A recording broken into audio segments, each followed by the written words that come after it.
Good afternoon. I'd like to call to order the Horry County Solid Waste Authority Budget Workshop, March 12, 2019, at 1 p.m. So bow your heads for just a second. I'll do an invocation. Father, we want to just take this time to thank you for allowing us to get together. We thank everyone that's present. We ask that you go with us as we prepare and understand this budget. Give us the thoughts and understanding that we may make the best decision for the Solid Waste Authority and the citizens of Horry County. I ask these and all other blessings in your name. Amen. Amen. If you please rise and face the flag.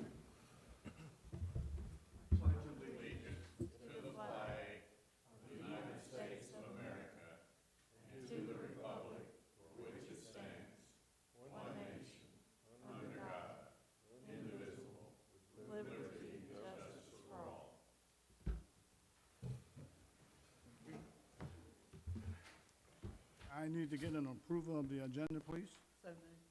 Second. It's been properly moved in second. Are there any questions? All those in favor say aye. Aye. Ayes have it, and the agenda has been approved. Looks like we have one item, and that first item is the FY20, FY21 budget discussion. I guess that's on you, Jen. That's on me, yes, sir.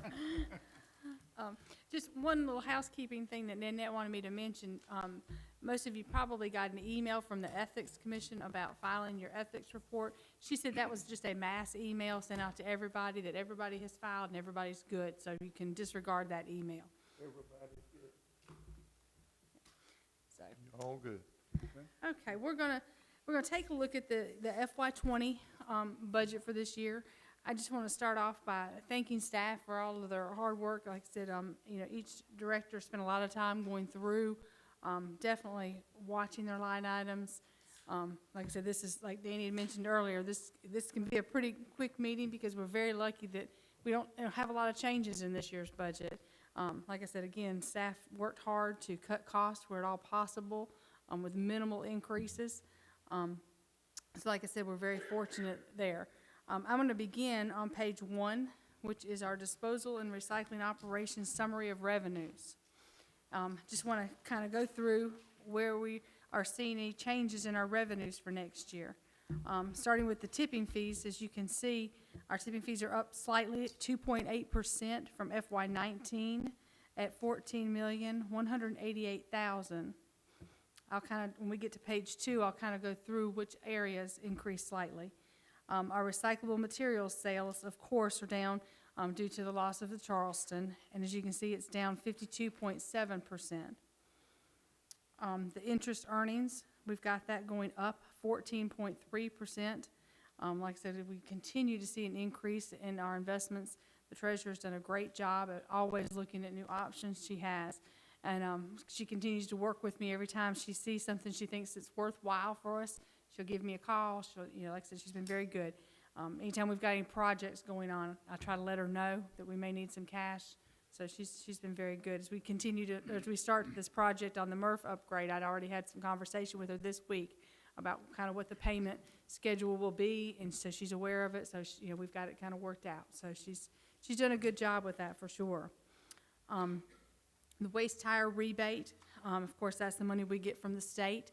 We get that quarterly on the waste tires. We have seen a little bit of an increase in that. As you can see, about a 9% increase is what we're budgeting. The container rental, miscellaneous container rental, as you can see, we have seen a significant increase there, 52% increase.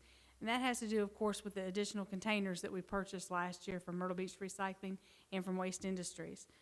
Like I said, those are the, we bill that quarterly to those businesses that have those containers. And like I said, in the education department, the ladies do a good job getting out and promoting that program. So we have seen a significant increase there. The landfill gas revenue, like I said, we've got a 26.7% increase. We have seen an increase there as well. And I'm sure Mrs. Stephanie goes over her budget. She can explain a little bit more. But like I said, definitely with the landfill gas upgrade that we did, we've seen an increase there as well. C&D recycling. 27.3% increase. Again, Mike has continued to take more material over there, so therefore they've had a lot more material to be able to sell. We have been a little bit cautious because we haven't seen a significant, of course, increase in the prices. If anything, we've seen a drop in some of the prices. So we were very lenient on that as well. So we're projecting that we're going to stay on this growth path that we're on? Yes, sir. That's a little bit dangerous. It is, like I said, and it has to do with the fact that we are processing a lot more material over there. We looked at the prices, but also the fact that we're taking in so much more. And like I said, I'll show on the next page kind of where we projected the tonnage for next year. And of course, the e-waste processing, actually, we're seeing a little bit of a decrease there, as you can tell. And like I said, has slowed down a little bit, like I said, on our e-waste, and the price to process it has gone down just a little bit. So, like I said, we've been a little bit fortunate, I would say, there. But of course, as you know, that's just a pass-through. Like I said, we do actually charge the customers for that as well. And then, of course, our store. Like I said, you know, we're kind of maintaining over there. We're continuing to do a good job at the store, so we didn't really do any kind of increase over there on the revenue. Like I said, they've really maintained these past couple of years, so it didn't have an increase there. So overall, as you can see, our revenue is actually down 11.3%, but with the biggest part of that, of course, being the MRF, the recyclable sales, as we had anticipated for this year. Look at page 2. I'd like to look at, this is our revenue and projections based on the tonnages. As you can see, solid waste, we've got it. Let me make a point there. Can y'all see my page?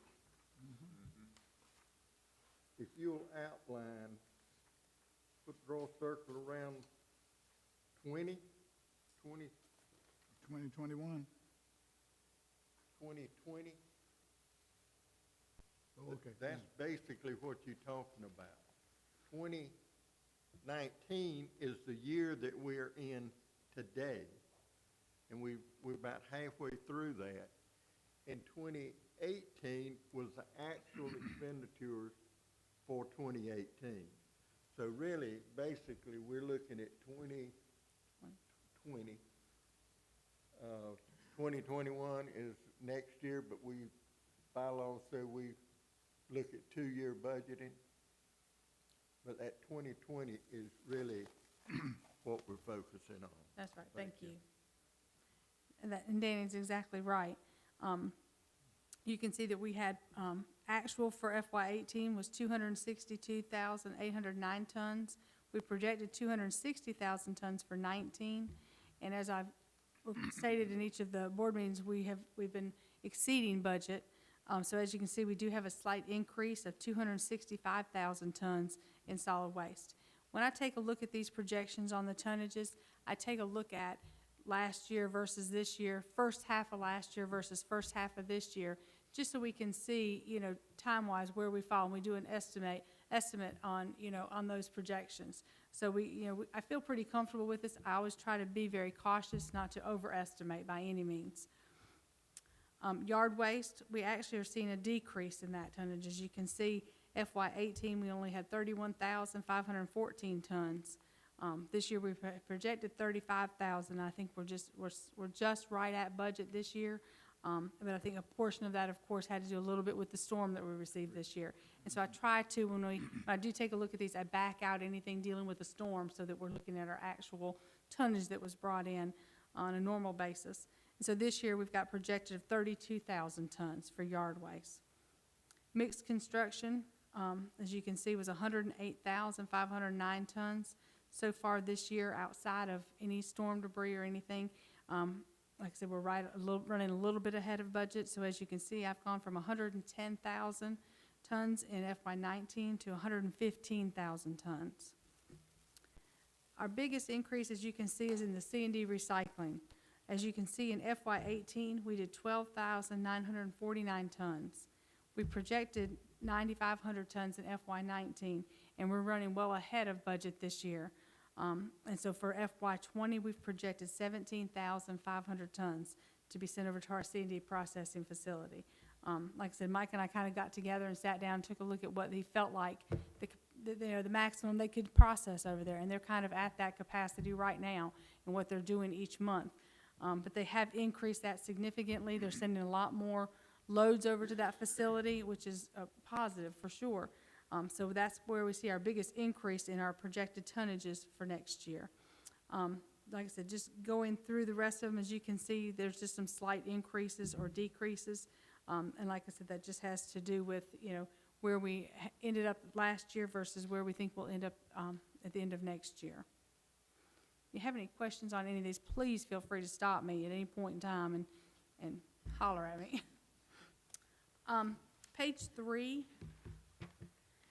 is just a breakdown of the summary of expenditures by division and by department within that division.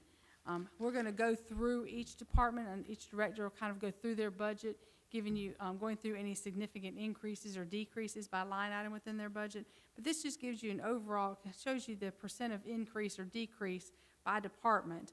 So you can kind of see where each one goes. Like I said, as you can see, overall, an 11.3% decrease.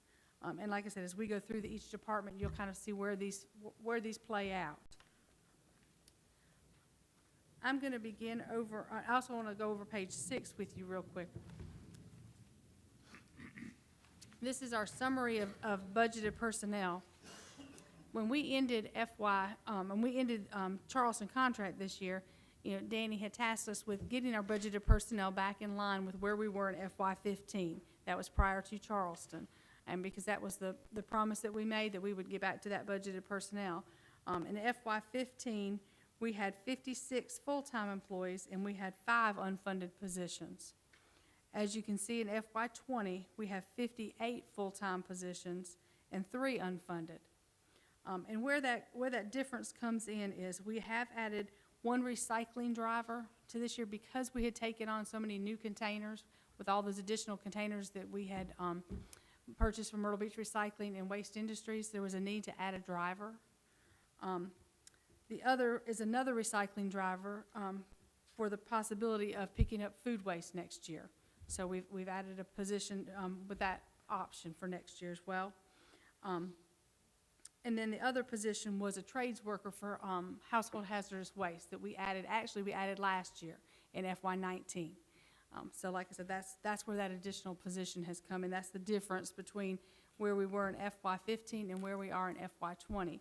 So in actuality, like I said, the only real new, like I said, addition is for the HHW position and the recycling driver.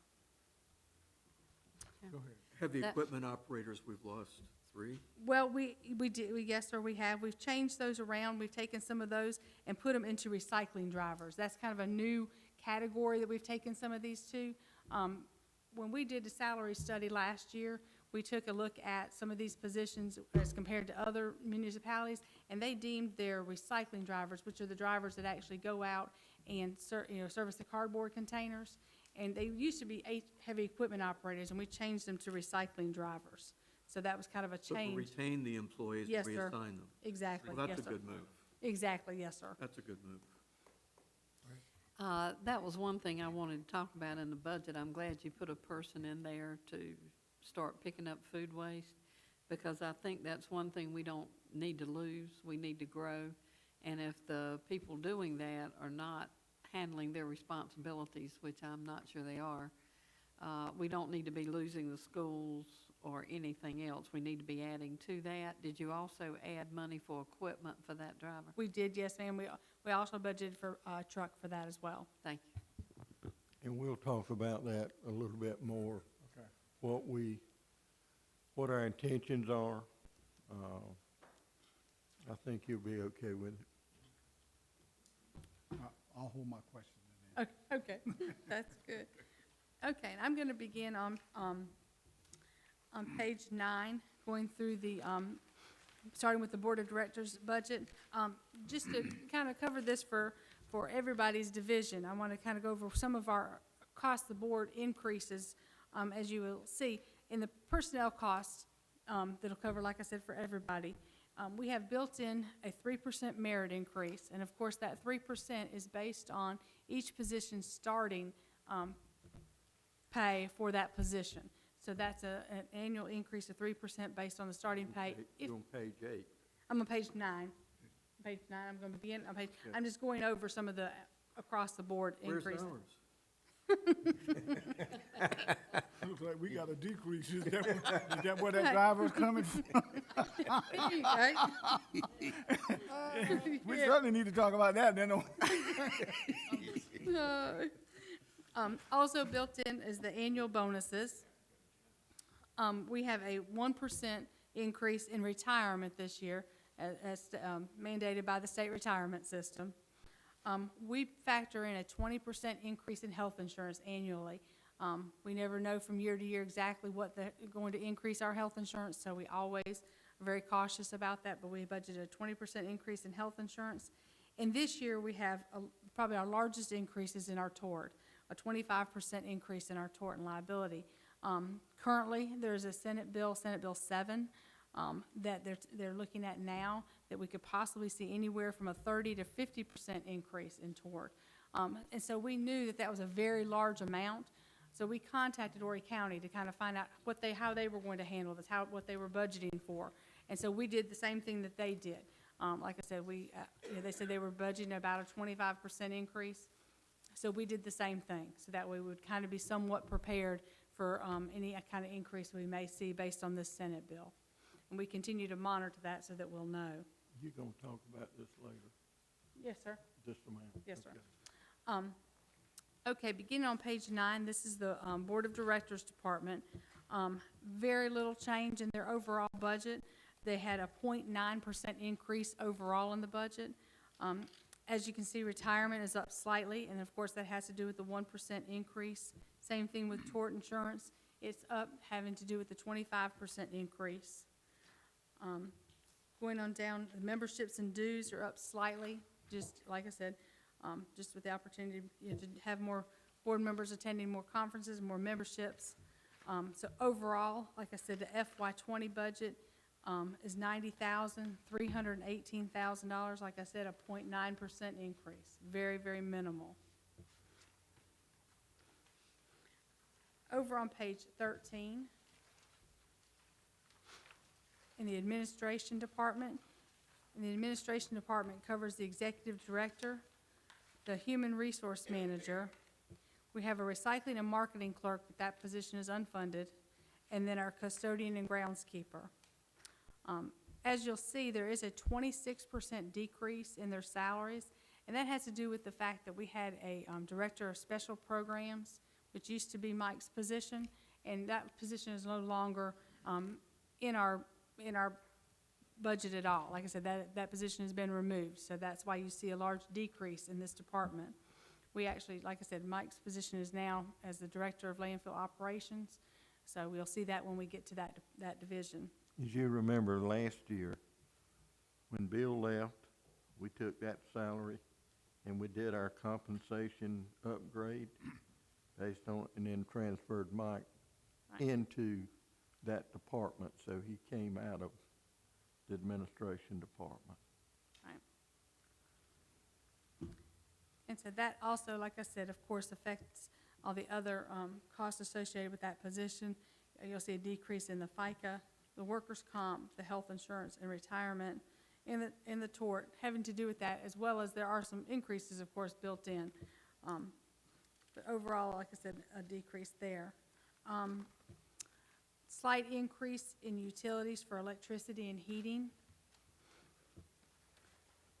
And then one I'd like to point out is on page 14, the consulting and miscellaneous, 2415. You'll see that we did keep it the same as FY19. We are planning to do a waste study, and we're not sure if we'll be able to have that completed in FY19. So we did budget the money in FY20 as well, so that we'll be able to have that study done. As you can see in FY21, it does go back down to $200,000 because we won't be doing the study next year. So I just wanted to kind of explain why it remained the same for FY19 and 20, just so we have the money available to do that Last year, study. we had the TAC. Right, yes, sir. Over on page 15, in building maintenance and repair, we had some projects that we needed, some upkeeping that we needed to do in this building. We had some doors that needed to be painted. We had some other issues with some of the, I think it was some of the gutters and things on the building that had to be maintained. And so that's why we had it so high in FY19 to get those things completed. And as you can see, we have a significant decrease in FY20 now that those projects have been completed. How do we define small equipment? Small equipment is anything under $5,000. And so that gets put into our small equipment non-capitalized. And usually it's more like your printers and your iPads and your phones and small tools, those type of items. Yes, sir. Since you That- talk, that Go ahead. would- I'm sorry, that you wouldn't capitalize, That's right. even though there is a useful lifetime beyond 1 year. That's right. We don't depreciate them, we don't capitalize them. Thank you, I'm sorry, go ahead. since you're talking about this building, how about our sound system and recording system? Is that, planned, have we planned for that? Because, you know, we've been down several meetings because of the system we got. Ms. Murphy is already in the process. As a matter of fact, she just got a quote from a gentleman this week to do some major upgrading in here on the sound system in the room itself. So, she is in the process of, getting some other prices, so definitely we're moving ahead with that. That's a definite. Overall, as you can see on page 16, the total budget for, the administration department, is down 13.6% to $1,046,109 for FY '20. On page 19, beginning with the finance department, and the finance department consists of the director of finance. There's a deputy director's position, which is unfunded, one accounting supervisor, one accountant position, one accounting clerk, and 3 clerk 2 positions. As you can see, like I said, the increases that you see have to do with the across-the-board annual increases to do with retirement, your health insurance, the tort. You got to understand, these clerks run the scale house. They're not in this building all the time. They're here some, but That's this, right. this operation runs the scale house also. And we have one clerk that works from currently 5:45 in the morning till 1:45, and another clerk that comes in and works at 9 to 5. And then, in the summertime, of course, we open it at 5, so one comes in at 4:45. So, and then on Saturdays, they rotate and they work all day, one shift, just them. So they spend a good bit of time up there for sure. No other major significant increases or decreases within the finance department. We tried to maintain everything as is. And if you see on page 21, the overall budget increased 3.2%, to $614,937,000 for FY '20. On page 22 is our non-departmental, our 999 department. And I just want to go through some of the increases, decreases here. The community, Horry County Community Waste Disposal Fee, of course, that's based on the increase in tonnage, and it did see a 2.7% increase to $855,000. That's the $2.25 that we send on every ton of MSW and C&D that we receive to Horry County. Steve, we tried to get that back, but you saw that failed again, so good luck. Last year, we were able to transfer $1.2 million between the general construction and development account and equipment replacement account. This year, we don't have the funds available to do that, and of course, due to the loss in revenue that due to the Charleston, so there won't be any transfer to the designated funds this year. How about restricted funds? That, pulling we don't, your- I started to say, wait a minute, no restricted funds. You've been hanging out with some people. I'm just trying to, I'm just trying to require Danny to take another pill.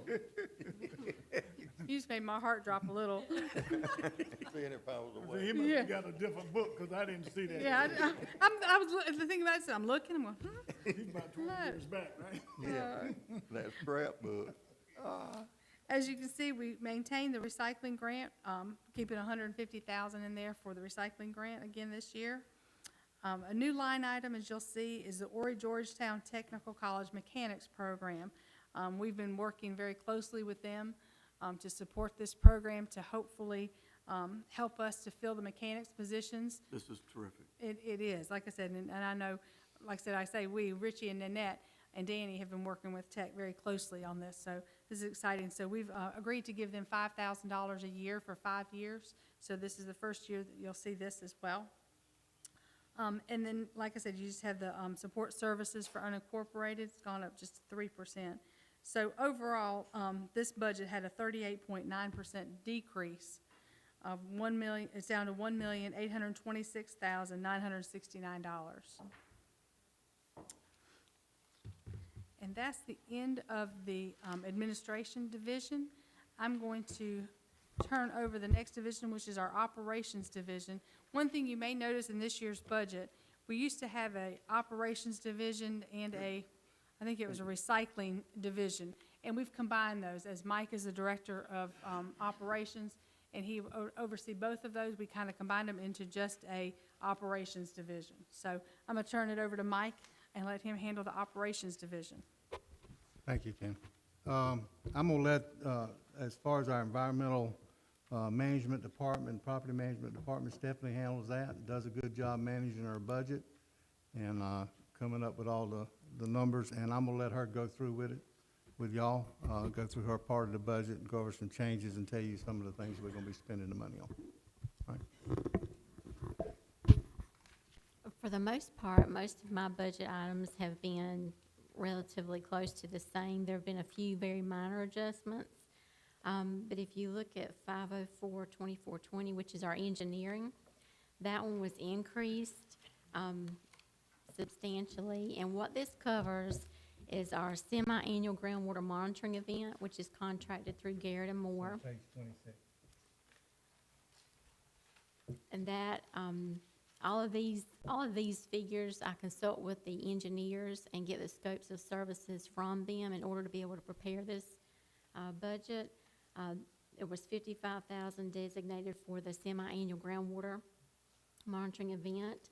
We have a stormwater pollution prevention plan update where they do an annual inspection and do reporting. That's also through Garrett and Moore for $3,500. We have a special waste implementation and analysis plan they do project review plan updates, which is through Garrett and Moore for $6,000. We have a stormwater system evaluation plan through Garrett and Moore where they're gonna come in and evaluate our stormwater plan, look at our outfalls, make sure they're operating correctly, if we need to do any adjustments or redos, to make sure they're optimal and they're doing exactly as they should be. We have the new source performance standard compliance reporting, and this is for landfill gas, and it's done by Carlson Environmental Consultants, and that is for $25,000. And then the master plan engineering and design, which is through Carlson Environmental Consultants, for $17,500. And what that entails is the master design for the continuation of the gas system as we expand and close out existing sales so that we can capture all the gas that we have available to us. So, any questions on that? I guess it may not even should be there, but the gas that we're doing that goes, doesn't Santee Cooper do that and then use the electricity? We own and operate the well field, so those upgrades are on us, and then we do send that to them to use for their gen sets to operate and then put electrical current on the grid. Okay. Do we have enough demand yet for a new gen set? And Santee Cooper purchases the gen sets. We have right now enough that we can run 3, but right now they have ordered a new gen set. It's on the way from Austria. Should be here probably within the next month or so, and then they're going to be completely replacing one of them. Replacements, we're not adding yet. No, sir, not yet. How many gen sets are we running, 2 or 3? Currently 2, but once they get the third one in, then we probably will run 3 for some portion of time. There's 3 back there. Mm-hmm, They've got 2 running. I got you. In other They words, alternate them too, Yeah. because they have services that they have to do, oil changes, and then they do a siloxane removal of the head, so they have to tear the entire engine down and clean it and get everything back in working order. I was hoping that with the advancement that we did on the field, that we would have enough demand for another gen set. We do get a significant boost when we complete an expansion, but you have to keep in mind, everything that's already out there is continually on a decline. Yeah. So that- it's kind of you're almost trying to balance rather than increase by exponential numbers, so. Does Santee Cooper agree to purchase all the electricity that we can produce, or do they just take a certain amount? No, they'll take everything that we can give them. Do we generate enough electricity to actually pay our electricity bills here? We do not. We can start burning wood chips and probably do it. No That could be a problem. No, oh, Yeah. Smokestacks, please. Okay, and, Just checking. I know that, that would be a problem. Want to make sure they're awake. The monitoring that we're doing, I know we're doing more than we need to make sure Sterrett Swamp and all of that. I'm assuming we're having no problem whatsoever, even with the expansions that we were doing, because we don't want to get back into the Riverkeeper problem. Yeah, we're good. We're 100% Everything's good. fine with Mhm, that. yes, Okay, ma'am. thank you. What's the equivalent of the number of homes that would be powered by the power that we generate each year? If we had all 3 gen sets running at full load, then we could power around 2,000. That's incredible. Thank you. that is. And we're using more electricity than 2,000 homes? Give you an idea, they pay us about $95,000 a year, and the MRF's electrical bill is $10,000 a month. You're gonna have to do better.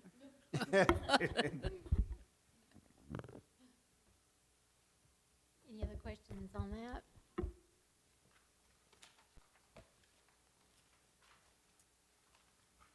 Like I said, everything else is pretty much in line with 19. I try to keep all the numbers as low as possible unless there are projects that we have coming up or reporting, extra reporting that we have to do, or if we have to do permit renewals, and everything pretty much stays in line. Stephanie, how about explain to them about the postage? Postage looks real high, but there's a reason for that. The postage is high because we send quite a bit of things out. Weekly, we do a leachate sample, which is part of our compliance for our POTW. We are always sending out reports to Columbia, to DHEC, reporting information to our engineers so that they can have the information that they need for reporting. We do compost samples quarterly, which are required because we're in the STA program. Those coolers have to go to Midwest Laboratories in Omaha, and it has to be first overnighted. So you can, that's a $300 or $400 charge just to get that cooler there, but that's their requirement in order to meet the holding times. And then we do storm samples, every chance we get, I'm ready to go get a storm sample. Because that's something that we're required to do quarterly for our permit. We do surface water samples monthly, and we have additional spots kind of upstream of where we are and downstream, and then intermittently a couple of in-between locations, just to keep a check on everything, make sure everything looks good. So, with the increase in all of that sampling, and it's going to drive our postage up.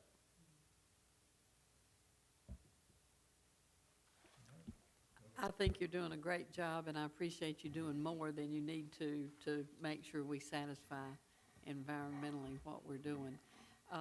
Does DHEC grade the landfill on not only the trash out there, but as well as the pumps? That's Yes, a I get requirement lots of grades. That they do that as well? As a matter of fact, we had a leachate lab certification inspection last week where they come in, they review all my files and my DMRs, our sampling procedures and protocol, and then issue our certification. And we have air quality inspections with DHEC, stormwater inspections. They come in and inspect our sampling results and our plan.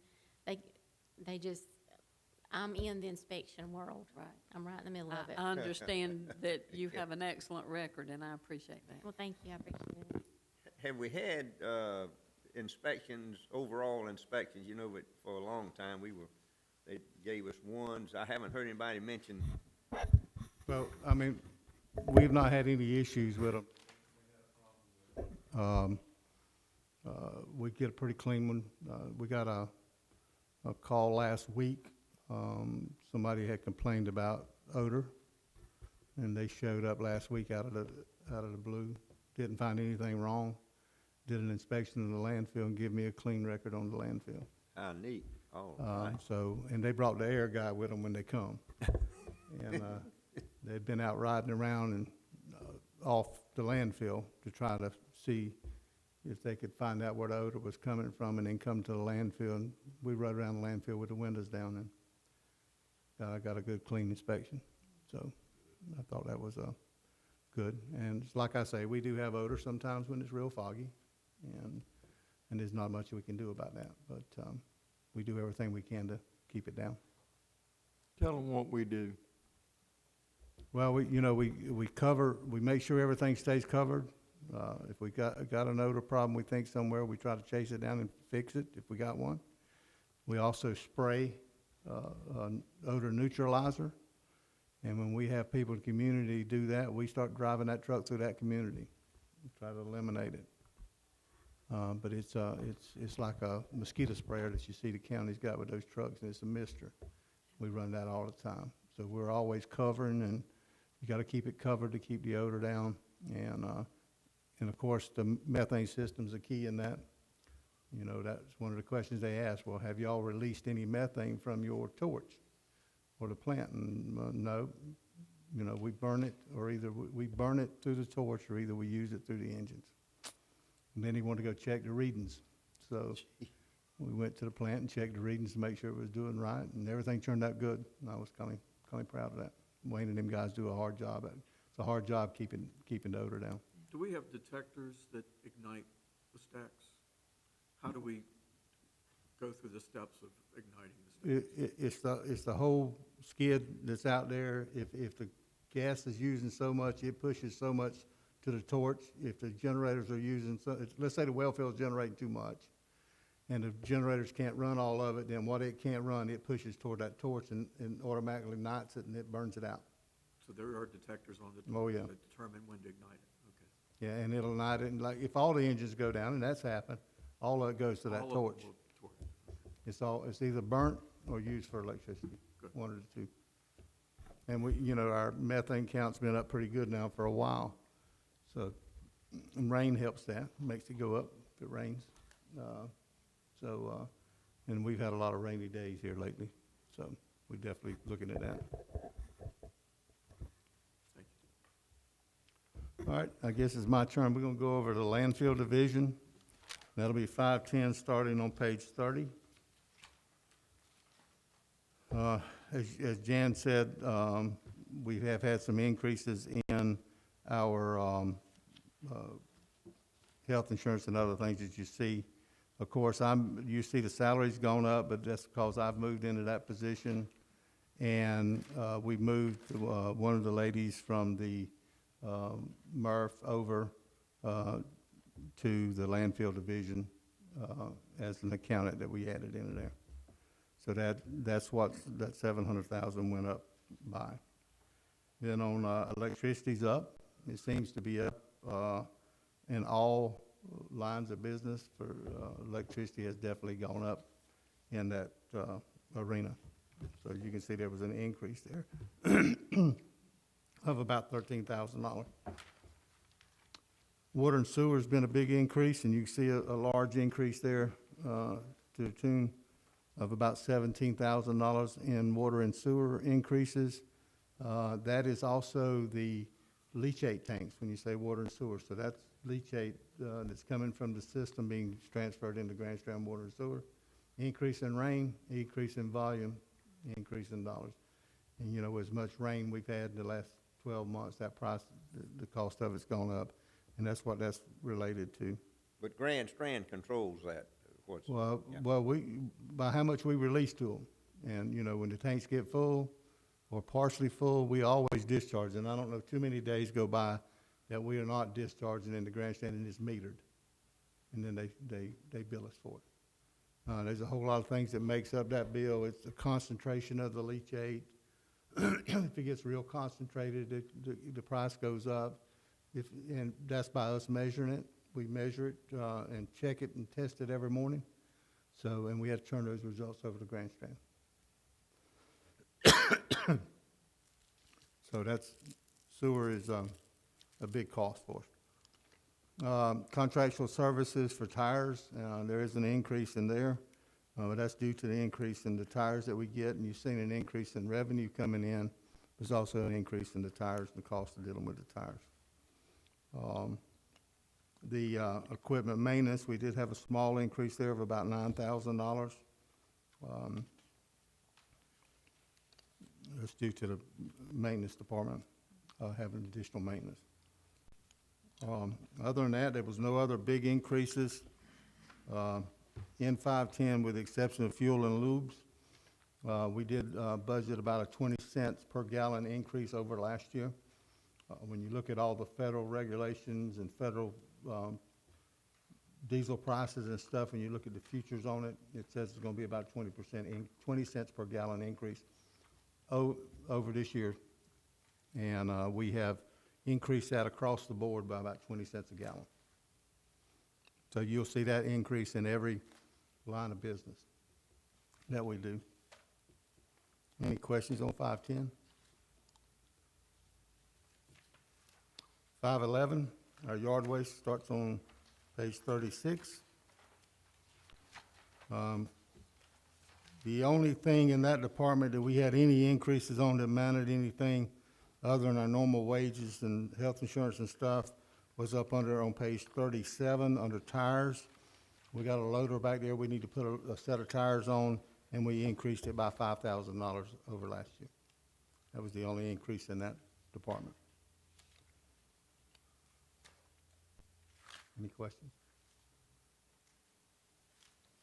I'm doing good here. I'm moving right along. Under 512, which starts on page 40, the only increase we had in that department was actually on page 41, which was under fuel and lubes, which I just discussed. Other than that, everything stayed the same. This is C&D, construction demolition, part of the landfill operation. And I think if you remember Vance telling them in the workshop that this operating cost was very small. This will show you that there's two people in that department. This is the cream. Yeah, and that's right, if you lose C&D, this is all you'll gain, but you lose all the income. And that income paid for that big blue section on that pie chart. That's about the $300,000 that Vance was talking about. We would lose $287,000 in the event we lost C&D. That's the labor cost of it. 513, which starts on page 44. This is our C&D recycling facility. You know, we did an increase in tipping fees because we have to pay for all rejects that leave the C&D recycling facility. And because we're taking more material in, that means we're going to have some additional rejects. And so we had to increase how much we would pay for our rejects leaving the facility. On page 45, one of the ways that we increased the volume going through the facility was to increase some laborers on the line. And you can see about a $60-some thousand increase, about $68,000 increase in contract workers, which is on the top of page 45. And that's the reason for that large increase. So it didn't take us any more equipment, any more SWA employees, but we had to increase it from, we're doing about 1,400 tons a month now, versus about, I think, around 700 tons before. But we had to add some additional people. And by adding those additional people, that's where the labor came in, This is contract labor. contract labor. Did we not lose some of that by Charleston contract running out? Yeah, but that shows up in another budget. That shows up in our MRF budget. Okay? And we increased the facility maintenance and repair to the building by about $4,000 to do some possible upgrades over there. Any questions on 513? But contractual services is up quite a bit as a total than just the 68,000 for 2434. The total is 505 versus 370. Yeah, but equipment maintenance was 57.5, 45, and then you got the rechecks, the Oh, tipping fees. the rejects that you covered. That's part of that number. Okay, thank you. That's one thing. All these departments are set up as cost centers. Your expenses and what he's talking about, if he's got anything that's left over there that's got to go to the landfill, his department's got to pay that tipping fee I like that concept a lot. when it crosses the scale. Same way with the MRF. And that encourages them to be more picky, but I think it's a true cost center. We know what that operation is costing. And when we called around, or Cindy called around, trying to get numbers on tipping fees, very few people can tell you what garbage costs them. They ain't got the slightest idea what it costs.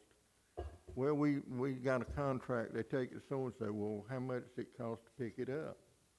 Well, that's over in another budget someplace, so I think you can look through this thing, and you can pretty much tell what your operation costs are on pretty much any part of the operation, just like y'all's budget. You can look at it and tell what your costs are.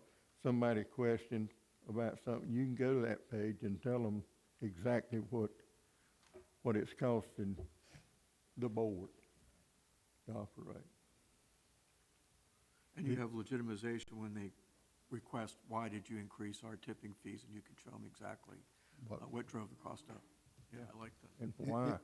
In putting together my presentation for Charleston on Thursday morning, I did some background information on the C&D recycling facility. We've saved 347 days of landfill space since its concept, and our average recycling rate has been 72%.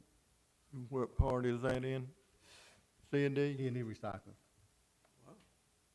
So, you've done, working 260 days a year, you've done a year and a half's worth of landfill space that you've saved.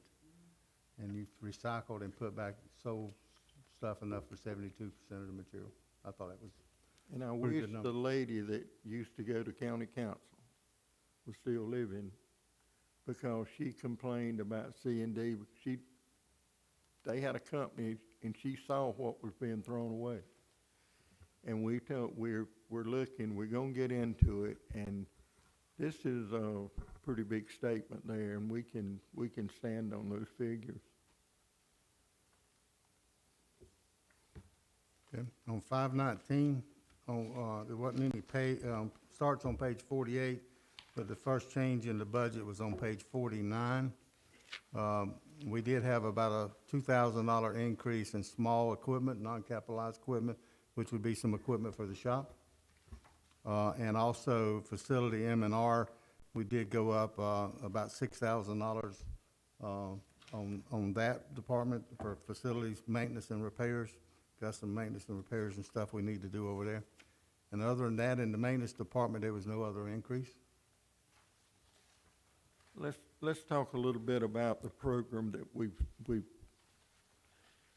dealing with tech on now. A few years back, we were having trouble finding mechanics. And we knew Florence Darlington Tech had a program. So Nanette talked to some folks over there. We talked to Tech about starting a program here. And eventually, they did. And their operation is in the old fire station over behind Tech that the county sold to Tech, or somewhat traded or something. But that's where their mechanic training section is. And we've actually working one of the kids now, I believe, on weekends. Kind of a temp labor type situation, and, you know, you train your own, maybe they'll stick with you, but this $5,000 a year is a pledge to Tech that we're involved in the program. We want to be part of the program.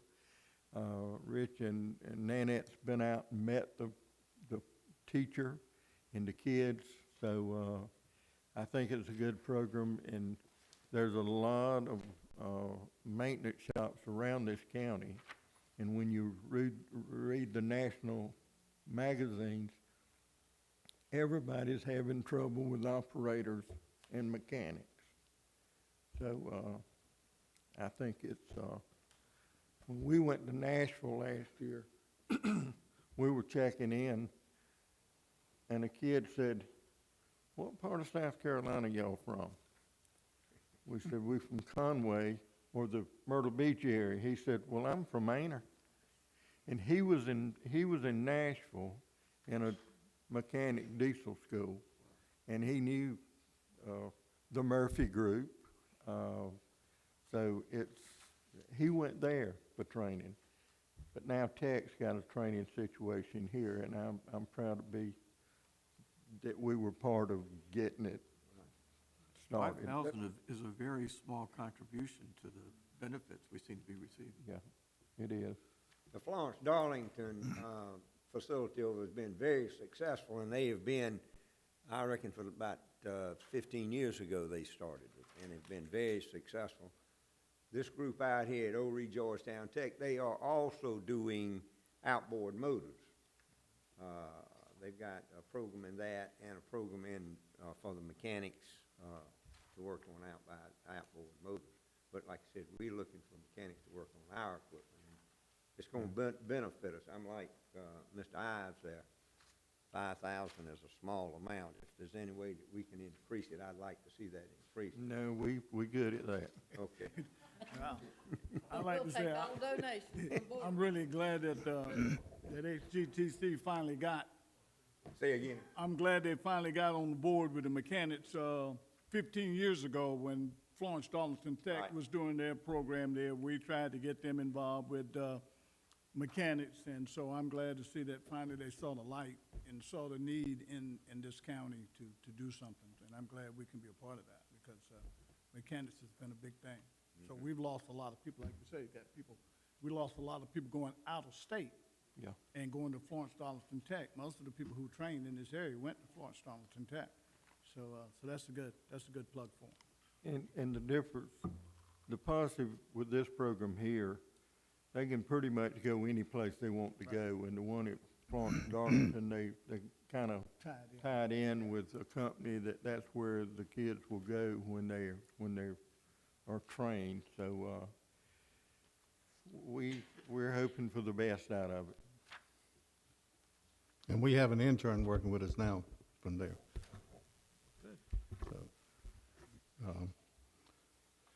So the material recovery facility, 521, starts on page 53. All line items went down. With the exception of rejects. You know, we reduced the labor cost back to where it was. We looked at the budget prior to Charleston to come up with some of these numbers and costs and tried to get them as close as we could back to what they were before. But the one thing that will stay the same is tipping fees, because we were taking 14.5% in our landfill before, and that's what we'll be taking afterwards. So Salaries seem to be reduced more than simply the accountant that you moved over. Sir? Salaries seem to be reduced more than simply the accountant you moved over. Well, we had some people, remember, that had some additional positions that we had unfunded before, so they were now unfunded now. So they came out of these line items and now is in no other part of the budget. We had 2 people to leave That we didn't. before the before the Charleston contract ended, and we struggled through that and did not fill those Not positions complete. back, because we knew we had to move those positions away from the MRF, because they went there when Charleston started up, they had to come away when they did. and that's what we did. So we pulled all those people back out. Like I said, it's overall down. It's about one, and just operating costs, contractual services is down about 1.6 million. And all those costs associated with that. Contracted services with the temp labors went from 2.2 million to 7.7. So, that's, not 7.7, 770,000. So it went from 2.2 million to 770,000, which is in our 2430 account. And if you look at what has been cut out, that's what we were paying, that was money we were putting on the street through these temp laborers.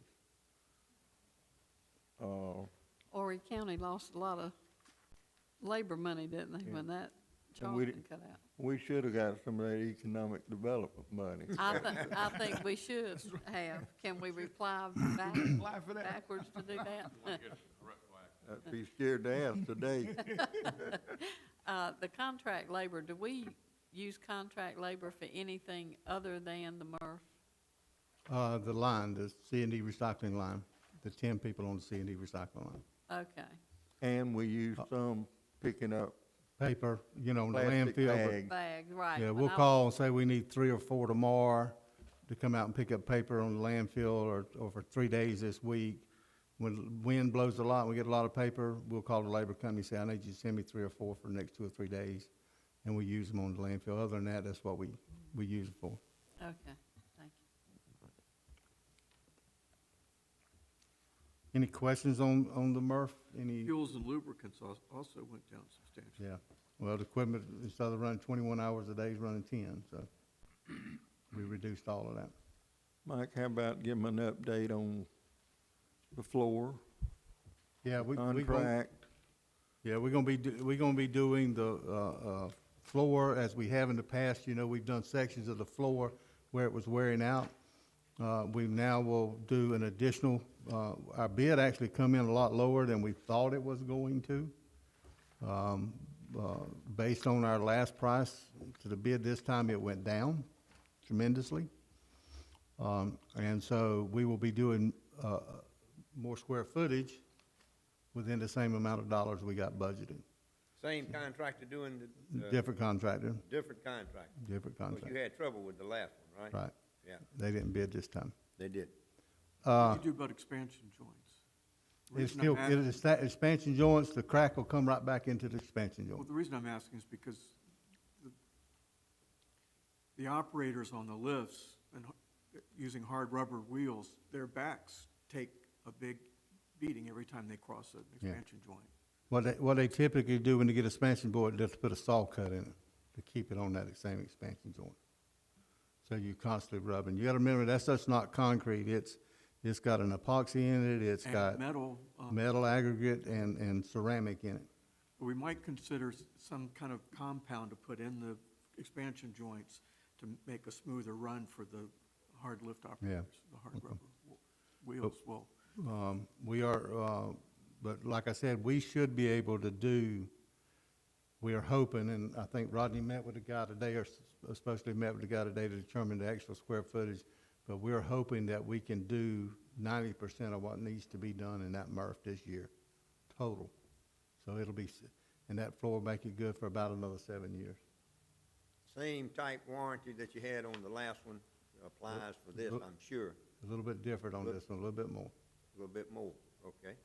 But Still you had some surprised. problems, you had some problems with the last contractor, Yeah, right? and we've made sure all those things and issues were covered in this one. Right. Still surprised by the span that you can use that floor after you pour it. That's surprising that you do Yeah. that so quick. Yeah, well, the original one you done was when, Esther, 2010? About 2010 model is still running good today. So, but they say it's good for at least 7 years, minimum of 7 years. So we think if we can stretch this money far enough and complete what we need to complete, we'll be all right for a few years. Because all of the floor will then be under All the the, new. all the part this war will be done.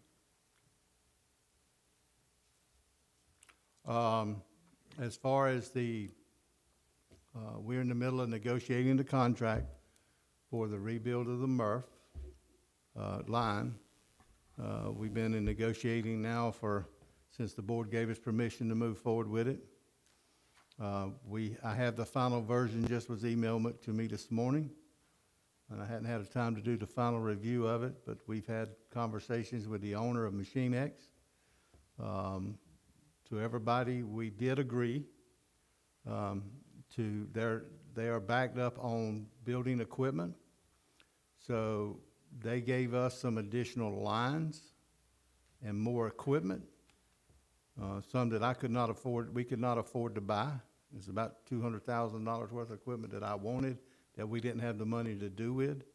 And I have negotiated a contract with them to provide that equipment, and for what they get out of it is they are able to extend it and not do it until January of next year rather than October, November. Gave them So- some additional time to, To build the equipment. right. And they gave me the lines. So you traded time for the equipment? We can hand that off to Richie Stetter, he did that, so. Mr. Stetter, you did a good job, sir. Yes, sir. Are we going to be hobbling along until that time? We're gonna be repairing the parts of the plant that was not part of the upgrade. Rich will be working on that over this period of time to try to have it completed by the time they get ready to start the equipment back up. We're looking at a 30-day downtime. We'll be hobbling along to repairing the equipment, not doing any more than we have to, but not hurt the production of the line. Because you had convinced us that this was the critical year. Yeah, To delay it means we're going to have to be very. living with some. Right. And, you know, I've had people call me, one company, two companies in one county's called me about bringing material here. My thought is right now, I don't want to put the equipment up under any more stress and make it go completely down before we get it rebuilt. After we get it rebuilt, we can revisit. It certainly would be something to consider after we get our new equipment in place. Right. My phone's ringing about once a week from somebody.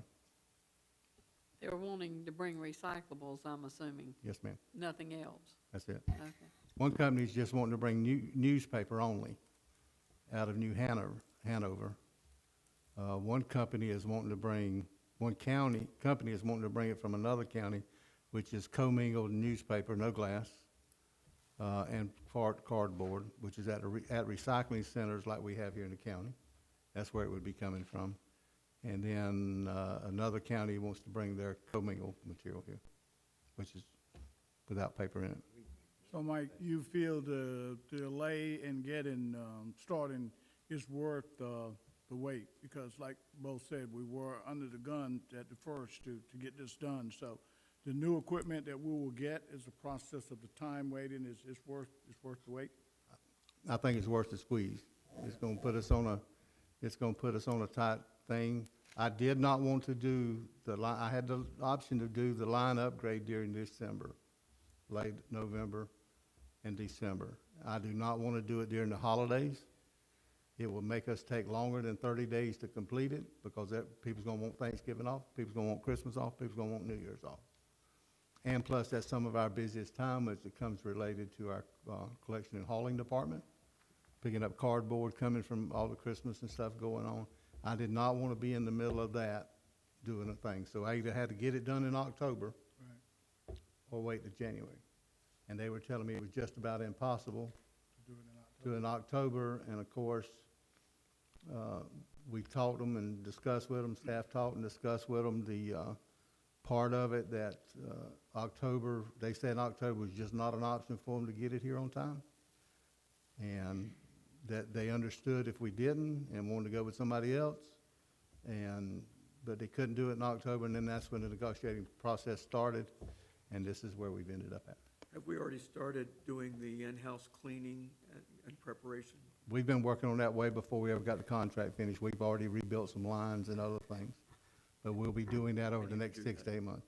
You know, as you get manpower, because we're trying to do it in-house, we're not contracting it out, so you get manpower, you go in and you do a line this weekend, or you might plan on it for a month, make sure you get all your equipment and stuff right there waiting, and then go in on a weekend and do it. But we'll be doing that over the throughout next. the year. Have we figured on how much, it's gonna cost us to continue to repair the equipment that we have in there so that we hobble along until that time? We thinking that we can do it within the budget that we got this year of about $175,000. And of course, you know, anytime you do new equipment, and anybody that's ever run equipment, the first year afterward, you know, virtually little to no maintenance, and then after that, it shoots up, starts going back up. But to be able to do it within a $175,000 budget and getting $200,000 worth of equipment seems like a pretty good trade-off. We got some good trade-offs. They gave us, they worked with us a lot. We got a right good bit of stuff, and we negotiated with it. It just wasn't the lines that the two new conveyor lines. We got a lot of other stuff that they gave up in order to wait till January. Yeah, I'm glad you came up with 175. I just wanted to make sure that we was either breaking even and that we weren't paying more. Overspend. Yeah. But we got more than just the $200,000 worth of lines. We got a few other things when we were negotiating as well. Mr. Besant, you did a real good job on that, sir, you and Mr. Statter. Yeah, we'll see what the income Mr. comes at Rodney, the end. and We Mr. try. Cannon was included in that, I'm sure. Yeah. Yeah, we've all worked on it and talked to them, and sometimes I'm sure they got aggravated with us. Danny asked me a couple times, don't you think you might be pushing them just a little bit too much? Mike, all I can say, if you don't ask for it, you're not gonna get it, I'm gonna give it to you. Yeah, that's for sure. And our final meeting on that, Carl, was yesterday, and we were talking about payment terms, and they didn't like my payment terms, but I didn't get everything I wanted, but I got most of what I wanted. Remember, he who's got the gold makes the rules. Yeah, ain't that the truth? 530, which is our hauling and collection division, collection and hauling division, Page 50. which includes the new personnel for the food waste and equipment to do that with. So there are some increases in that. As you can see on page 59, up under small equipment capital, we are doing a few things to try to make the routing as efficiently as possible. We are putting in safe as possible. We've had a number of incidents this year related to some damage and stuff with the drivers. And so we're putting in-cab camber systems in the units. Those systems will be able to monitor not only the driver and his actions, we'll be able to monitor speed, backing, you'll be able to see about anything you want to from, Rodney can see it from his office at any point in time during the day. So, you know, he can pull it up, look at it. If the truck gets jarred or something like that, it'll automatically send a video to him. So we want to it'll be sort of and it'll help the drivers. It'll help the drivers to be able to see when they're backing up, when they're churning. I had one company tell me that they had a car pull in front of them, going down the road, pull in front of them, lay on the brakes, and their truck hit it. They had this camera system in there.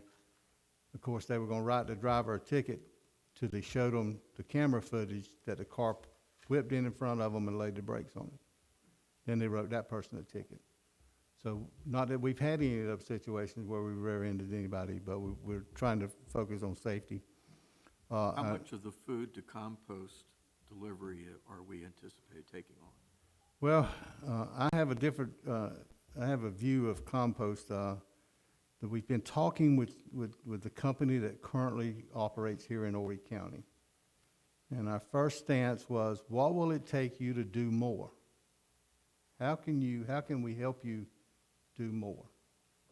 Because we're looking at spending $120,000 just to get in it. And that does not include us having to send the manpower and stuff to go out and talk to the people and get them into business and all that, to get them doing it. So we talked, Esther and I had a conversation with them and asked them to do some pilot programs for us at some of the recycling centers, see what kind of volume we could get out of there. That'd be neat. And we asked them, well, what do you think you could do? You know, what could you do what could you get out. And their thing was, well, a customer's not gonna really do anything with it unless it's beneficial to the customer. You're gonna have a selected few that's gonna do it because it's the right thing to do. And then you're gonna have those people that if it puts money back in their pocket, they all ready to go. And so we finally got an email back earlier this week, and the company said, we think we can increase the routes if you increase or decrease your disposal tonnage rate from $25 to $10, and we'll do a pilot program. I forgot what they put a dollar amount on there. But a pilot program on 2 of the recycling centers to see what you could get going out of the recycling centers. So their investor is now running the company. They don't currently have a local manager. I think they're in the process of looking for one. So I do think we need to keep the equipment and the manpower in the budget, just in the event that we needed to go out and start picking up. At least we'd have some money in the budget, because if we didn't have the money in the budget, we'd have to wait 6, 8 months, 12 months, whatever the number would be. But they've asked for us to reduce it from $25 a ton to $10 a ton. What would it cost us to pick it up? Well, we got A ton? a ton. Yeah.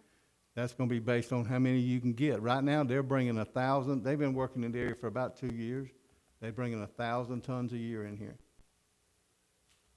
Which is about, our budget's about, they pay us about $25,000 a year.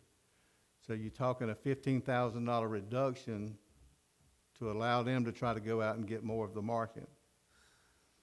Or you're talking to us in excess of 120,000. And the To question replace is, do we want to wait 1 year and see if they can do it, or do we want to get in it?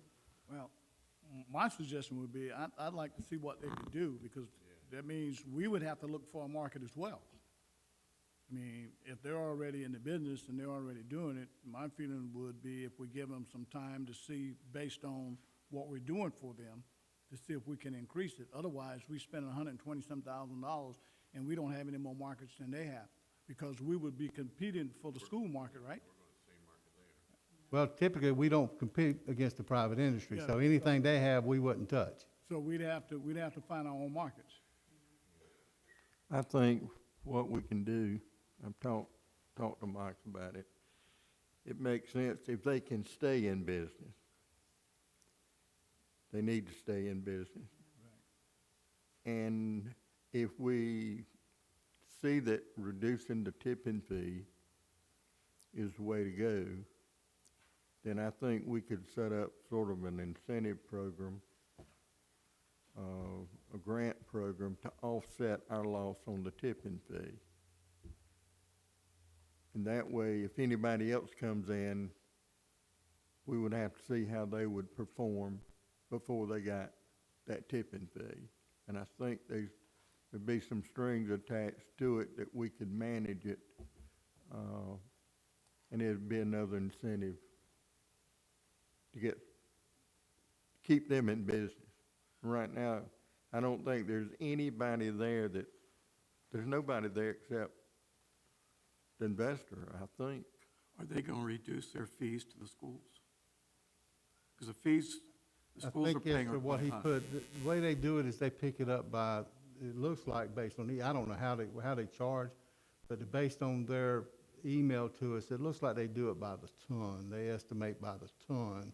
And so they say, all right, well, we need, in order for us to pick it up, we need $15 a ton.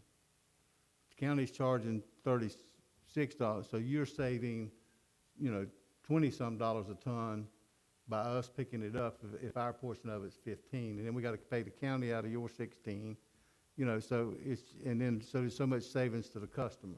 I think I don't know that to be a fact, but based on reading their email, that's the impression I got. The school system and coastal are both willing to pay for the benefits of the program that they're on, but they are complaining about how high it's costing them, because basically their exposure for garbage removal has doubled, because they're paying for 2 pickups Yeah. as opposed to 1.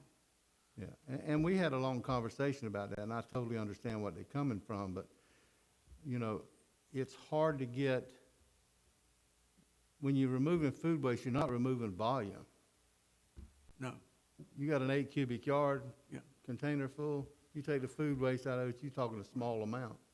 it's the trip, it isn't the It's volume. the trip, it's And- not the, So the question is, if we do reduce our tipping fees, they need to reduce the cost to the school system Well, so that they're not overburdened. Well, as I told Mike, when we sit down and talk to the investor, I want to see a billing ticket that he would give to a customer.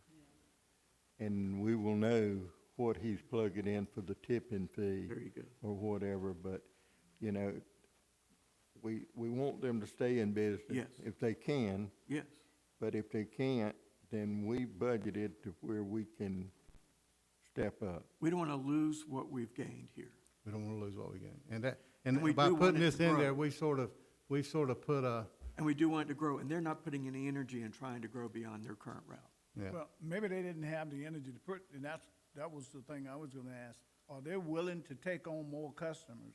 And what can we do, either as a board or as a solid waste, to help identify maybe some more customers that they will be I willing We to do have, that? we told I them to go think to, if you reduce that tipping fee, they'll find a They'll find customer. the customers. Yeah, I think that's the key to them. we already suggested they go to the hospitals, to J. Reuben Long. There are other institutional markets that they could tap easily within their existing routes. Yeah.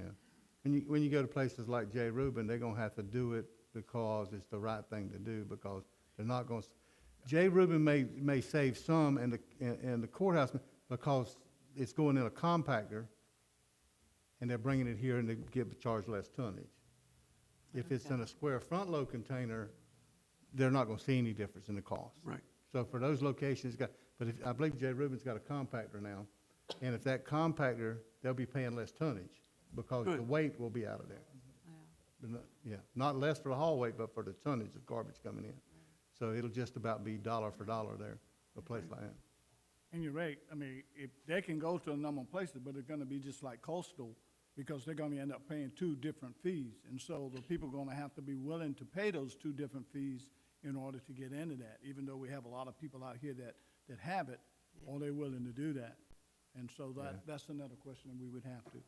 Well, look they at. keep saying, well, Charleston cut their tipping fee half in two or something like that, but Charleston's tipping fee's $60-something, isn't it, Mike? It's still high. It's easy to cut that in two. Double it to cut it. Yeah. Double it, Interest they in cut to it, see, yeah. you know, We what they raise can our do. tip fee Yeah, and then cut it back, yeah. But the That- point is, we want them to stay in business. right. And we will look at the tipping fees and the incentive program to see if we can make that work. And we would love to get these 4 centers that we talked about in the pilot program in the county collection system. And I think we can pay for that through a grant coming up. So we just want to let you know it's in the works. And we haven't been pushing this because we didn't want somebody to say, sign me up, come Monday, and ain't nobody there to come Monday. Yeah. So as far as the budget is concerned, Jan, you're projecting the income to remain the same, but you're increasing the budget for us to collect if we have to. I'm increasing it so that if we have to, we can collect it. So if we don't utilize that money, it'll just be in there. So we won't, it's not like We it's won't be gonna high go. and dry if, But Jan will have to reduce revenue by about $15,000.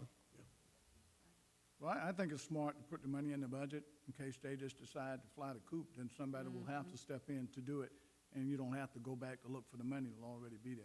Yeah. But I would rather see them take an opportunity to see what we can do with that by reducing the tipping fees. That's the only contractor that we have found that would do that. The only right? one that's come to this market Right. to do it. In Charleston, I think they have more than one, but here we just got the one. I don't want us to start competing against him and put him out of business. I don't think we should do that. But if it drops out of it, or they're not doing what they need to, I think we need to step up as well. Well, that is concerning because we don't want to start losing schools. We want to try to get all of those and do that.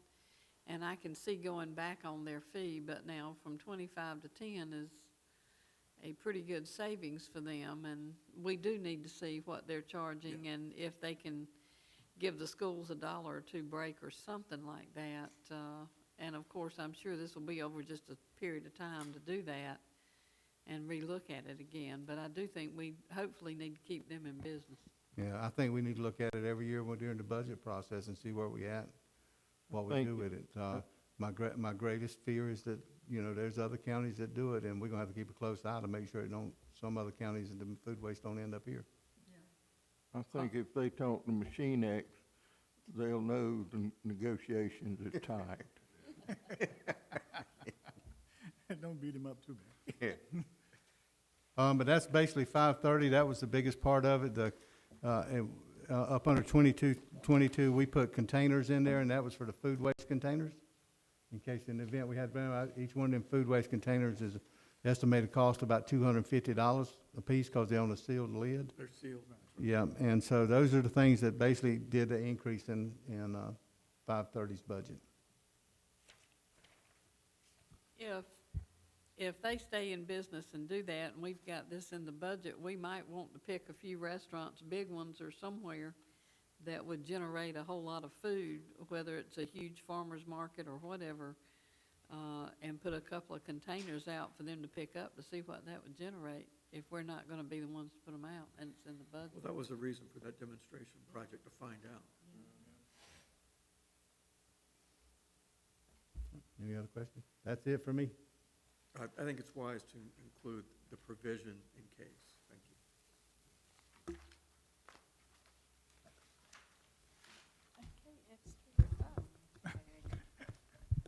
Good evening. Isn't it evening? No, it's still afternoon? Okay. Good afternoon. Good afternoon. I'll begin with a very brief review of all my stuff.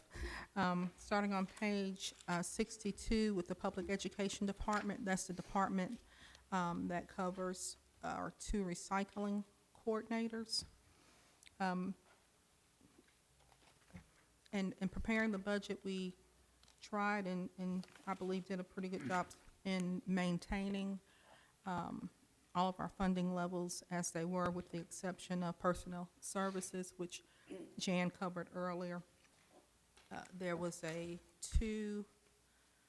just about a 2.2% increase in the overall budget, but truly no large swings, either decreasing or increasing any line items. If you have any particular questions on anything I there. saw one of our first ads yesterday, and I thought it was terrific. Which one did you see? WPBTW that was doing their, it was our Talking Trash program. Oh, okay.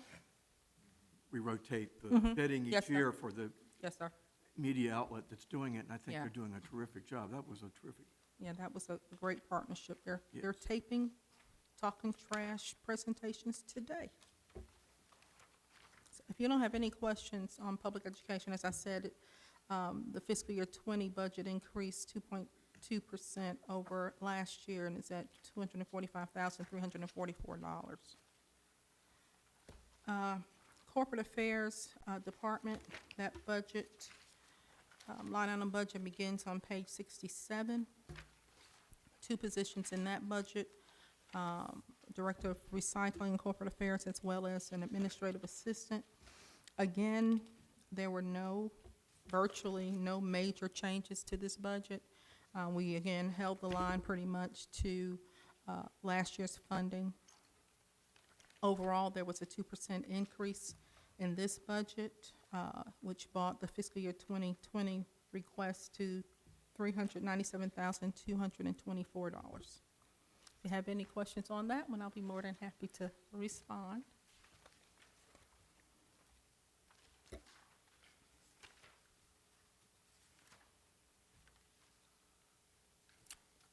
No, that's all I got. Keep it up. Hey, thank you very much. The next section in your budget is unincorporated collection system. We normally don't go through that because it is kind of a pass-through. Like I said, it is what we've sent this budget over to Steve for his approval. He made some slight changes to it. but that was it. And so, as you look through it, there's not a whole lot of increasing. Most of it is falling in the, system cost, which has to do with the, contractual services with the pulls from the recycling centers. You know, we've seen, of course, a significant increase in the pulls. Of course, there's a cost increase each year built into that as well. Not any changes in, equipment or in land improvements. I think they're in the process of possibly looking at a, 3 mil tax increase, to hopefully do a little bit, more with their land improvements, possibly with some of the centers that needed some more repairs, things like that. So they are looking at that, but at this time, as far as I know, nothing has been passed. I don't know if Steve has any update on that at all.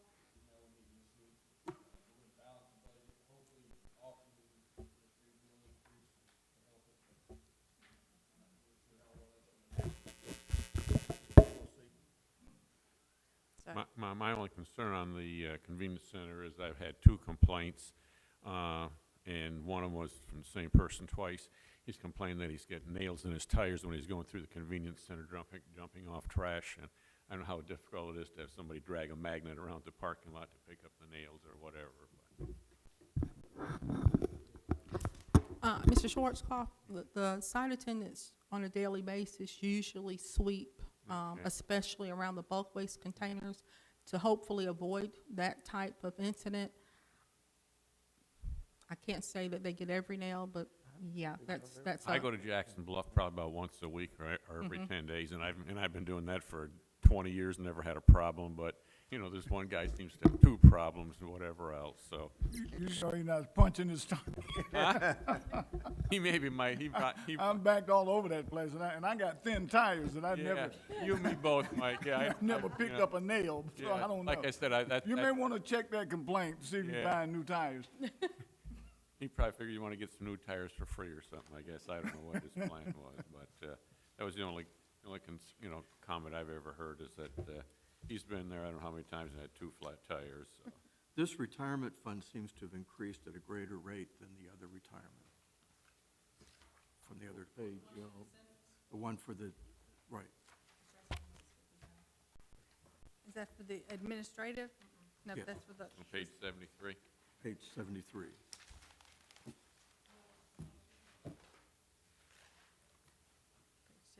It went up about 4,000, almost $5,000.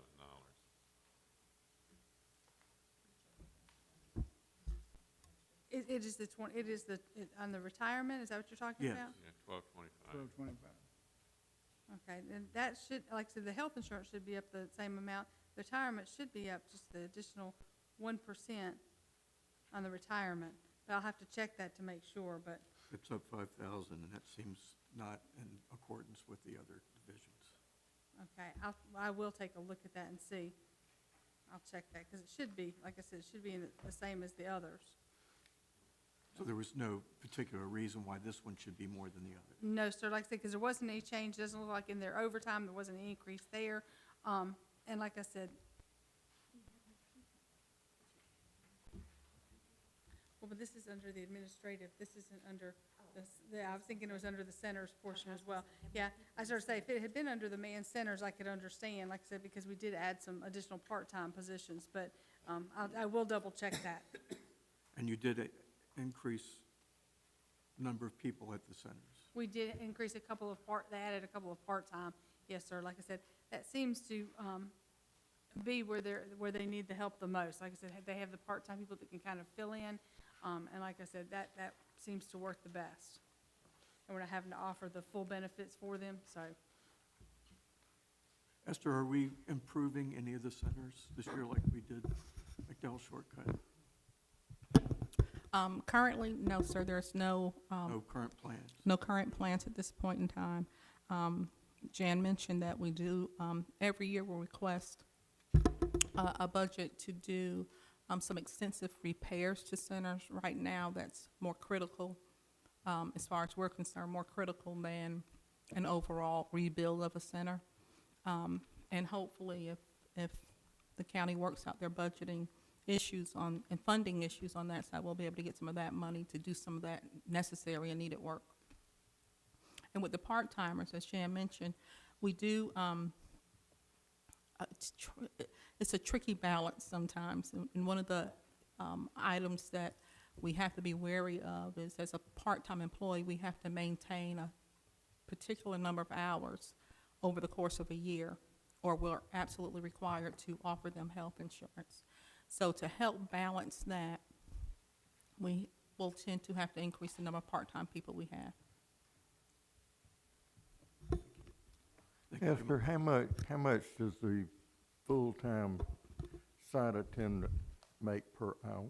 The starting salary is $9.70 an hour. It has not changed That ain't much. in but- forever.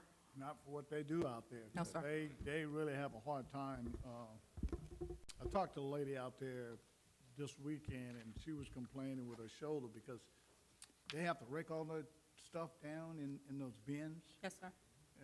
When they pile it all up on one end and the windows are not open. So if they leave it there, the next attendant comes in, has got to move that stuff to make it show. Well, for $9.70 an hour, they do a lot of awful work out there. I'm telling you, it is absolutely, and they do a good job. And they always got a smile on their face. Or at least this one does. Did the salary study, as Danny mentioned earlier, that was the unincorporated collection system. Site attendants did not receive any kind of increase. At the time, like I said, when we talked to the county about being able to do something for them, it just wasn't in the budget for them to be able to afford to do that. So, anyway, so they did not receive anything last year when we did that increase. Is there anything in the future? Or we don't know. That would be, That's your meeting coming up. If we can get the council to approve the 3 mil tax increase, I think that'll build in enough funds to add centers, to improve some of the centers that are in need, as well as help on the salary side. Yeah, because there are a few centers, some up around Loris, that really need some improvement. So- When's the last time you had a millage increase, Steve? Never? I can't even yeah, remember. In this fund, yeah. it's been 5, 10 years, I can't even remember. Yeah. Might have been. So, probably right. Can't stretch it for so far, fella. Yeah, we know that. And if they don't add millage, at some point, we're gonna have to close the centers. Yep. Yeah, that's for sure. Throughout the 2040 and 2025, and I've talked to some of them that I think they could save some money if they would change some of their open space policies. Because instead of using ditches and signage as open space, they might want to donate the land for you to build the center on. 10. We're currently, that's where I was late, so we're currently looking for volunteers to be on the Open Parks and Space Board. Well, And this, I don't No, think we they'll have let me do discussed that. both, That but, has been a problem because lots of times Yeah. what they're leaving the county Yeah. is junk. They're Yeah. leaving them the stormwater runoff, they're leaving them the pond. they're you leaving can't them build the on swamp. anything, You or can't- it costs a lot. You can't even put an open space park there. Yeah. Yeah, And that's, we've been addressing that for about 2 years now. yeah. With the county, and I think they're rewriting some of the laws and regulations and ordinances to, Yeah, matter of fact, we got $29,000 in the open park fund, yeah. and we did carry 0 balance. at Yeah. one time. I remember some of the things you got in working with Carolina Forest had so much bomb on it, it cost you more money really than that was Well, worth. guess what else they were doing? What? They were leaving the county that junk, but then when they went they wasn't paying the taxes on it, so when they went to Yeah. tax sale, nobody was getting any money. Right. And a lot of those things need to change. And I think it's gonna, not necessarily even the Open Space Board, but the county council is going to have to make some policy changes with development and what they're giving them, because it would help greatly for them to give the property to do that with. You might not have to raise millage. one thing about this business, you could close an EMS station at a certain place and save money. Now, everyone who got sick that night might have to go further. But if you close a recycling center, it's open now 4 days a week, and you say, well, we're gonna save money, we're gonna open it 2 days a week. The garbage is gonna come them 2 days that you open, it's gonna be on the back porch till you open that gate. So you're not gonna It's gonna be at the save a gate. little bit on $9 an hour, but the tipping fees, you're still gonna have to pay all that hauling and pulling and stuff. That's really true, because when the storm was here, they was parked at the gate out there with the garbage. They waited till the day the storm came to bring the garbage, so Well, you- storms don't stop them or anything You else. can add something to that storm. Go to buy bread and buy milk and take the garbage Yeah, out. that's right. If the gate ain't open, they'll drop gate the ain't garbage open. right in front of the gate. Drop it right there, yeah. All right, I'm sorry. We no, digressed a little bit. We put a lot on Steve. You can take that back to county council. Impact fees and adequate public facilities ordinance help you a lot. Okay, the last section we have is our capital budget. As Danny mentioned earlier, we prepare a 2-year operating budget and a 5-year capital budget. And I'm gonna look at page 85, Okay, 85. which is year 2020. And I'm just gonna point out, I'm not gonna go through every item, I'm just gonna point out some of them. As you can see, the first thing that you'll see is a storage building for the store, $130,000. Like I said, the Council on Aging has agreed to help to reimburse us towards this store. They're going to pay $10,000 a year back to us each year to reimburse us towards this store. Like I said, they definitely need the facility over there. They are just getting inundated with items, and like I said, it'll definitely be a very useful thing for them for next year. Can they do better than 10,000 per year? It's a very small sum. I think that's kind of what they've agreed on for right now. Maybe they'll kind of take a look at that. What they're planning on doing is each year as we settle with them, and the check that we write to them, depending on, and they may be able to do more depending on what they get back in, from the check from us, the profit that they get, towards the Meals on Wheels. They're gonna take a look at a portion, like they're planning on giving a portion of that back, but right now I think they've agreed to about 10,000. What a retail operation will do if they have excess material is they'll have a big sale rather than store it, because they know storage costs more than sales efforts. And if you just have a massive sale and clear your inventory, that's one way to manage excess Items. goods. And I'd rather see them do sales than us bill. That's something we can definitely take a look at, talk to them about. Yeah, another reason for that too, I think that saves a lot of space, but I also think after a while, some of that probably does get thrown in the landfill. And to have an auction or have someone do that, or a lot of people that have thrift shops to come pick it up, would save them needing some space, as well as us throwing some of it in the landfill as well. I thought there was a committee that was gonna look into all that. One of the things we talked about is that they have at Christmas time, they make donations of bicycles, things like that. And the other thing is that 3 or 4 times during the year, they would have a sale. The biggest problem is that a lot of people come in, pick up the stuff at very minimal price, whatever else, take it home, put it in their garage sale type thing, and just have a couple things to basically have what are called inventory reduction sales. Right. Okay. But still, there's still a need for a building when you walk through the place. It's How soon are you gonna make a report?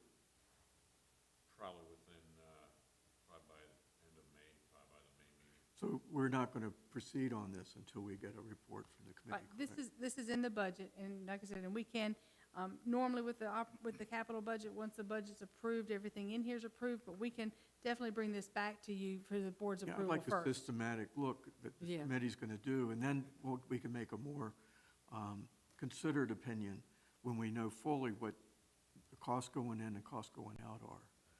So you're saying have 4 sales a year instead of building a building? No, That's what a retail operator would do. still build a building, but as a result, it's gonna help reduce the crowding situation.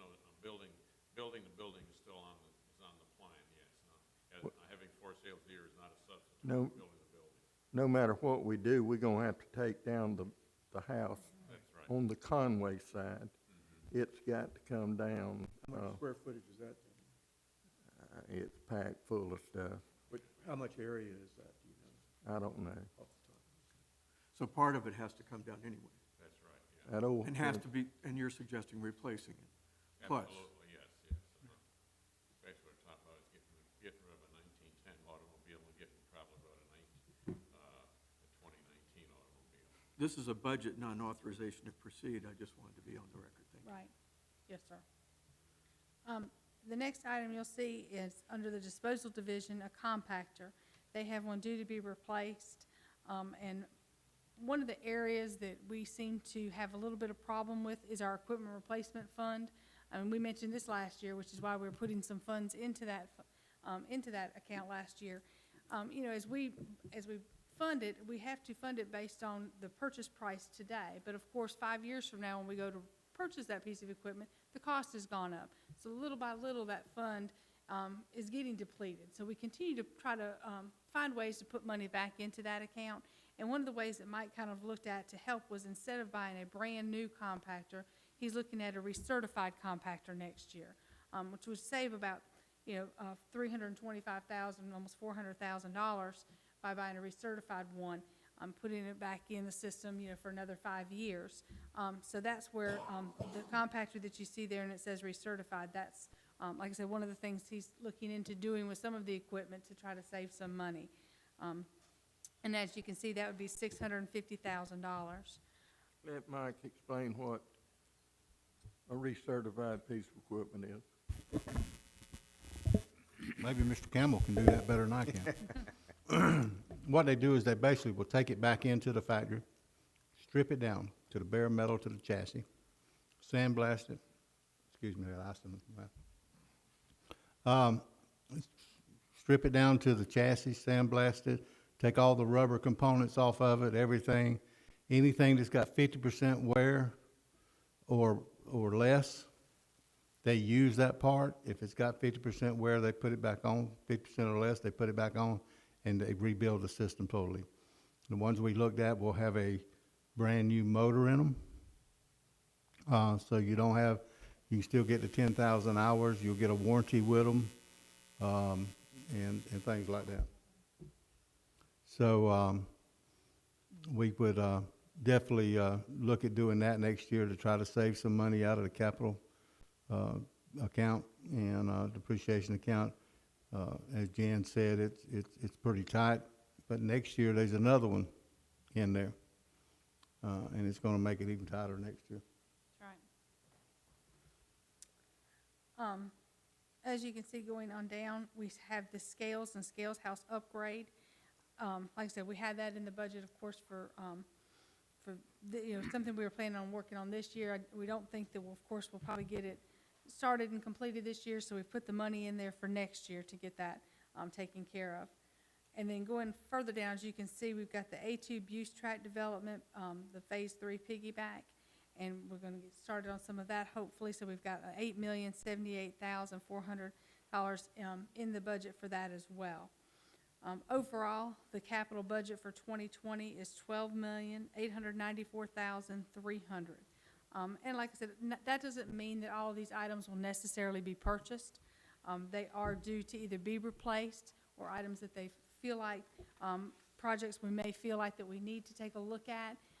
But like I said, staff always does a great job of looking at the equipment when the time comes, seeing if they can save it, keep it for another year or 2 years, push it out a year or two. So like I said, and same thing with some of these projects. There's a lot of things we put in here, have in place as an in case of. Doesn't necessarily mean that we'll go out to air conditioning units being one of them. Maybe something that we don't need to replace next year, but we put it in there to have the funds available if necessary. Like I said, staff continues to do a really good job each year looking at these capital purchases and pushing any equipment out, replacing them only when necessary. One item that Mike had a buyback on, and he's decided not to do the buyback this year, keep the equipment for an additional few years. He felt like it was more worthwhile to do that. So, like I said, everybody does a really good job. As you can see, a lot of times you'll see on here where it says carryover next to an item. It was due to be replaced that year. We didn't replace it. We've pushed it out a couple of years. The passenger van being one of them was due to be replaced in FY17. And Esther said, no, we can wait, so it's in here again this year, and there again, she'll take a look at it. If she feels like it's something we need to do, we will. If not, again, we'll push it out another year. So, that helps also to be able to build that fund, build that equipment replacement fund up. If we can push some of those pieces of equipment out a couple of years, it kind of helps us build those funds up. So staff's been really great, like I said, to work with us on it, and we'll continue to look at it. We did have a couple other projects in here that we did have to cut out this year, which were road repairs to our main entrance road here and over Environmental Parkway. And again, that construction and development account just doesn't have the funding because those were going to be about $1 million apiece. And we just didn't have the funds in there, so those did get cut out this year.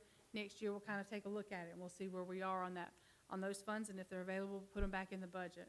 So those were the main things that we had to cut out of the budget this year. That's all I have on the budget this year. I just want to, again, thank staff so much for all of their help for holding costs down. Nice to not have to go back and say, hey, we need everybody to cut everything by a certain percentage. Everybody really did a great job looking at everything. As you can see, like I said, we talked earlier, I mean, it was very minimal increases, mostly a lot of decreases.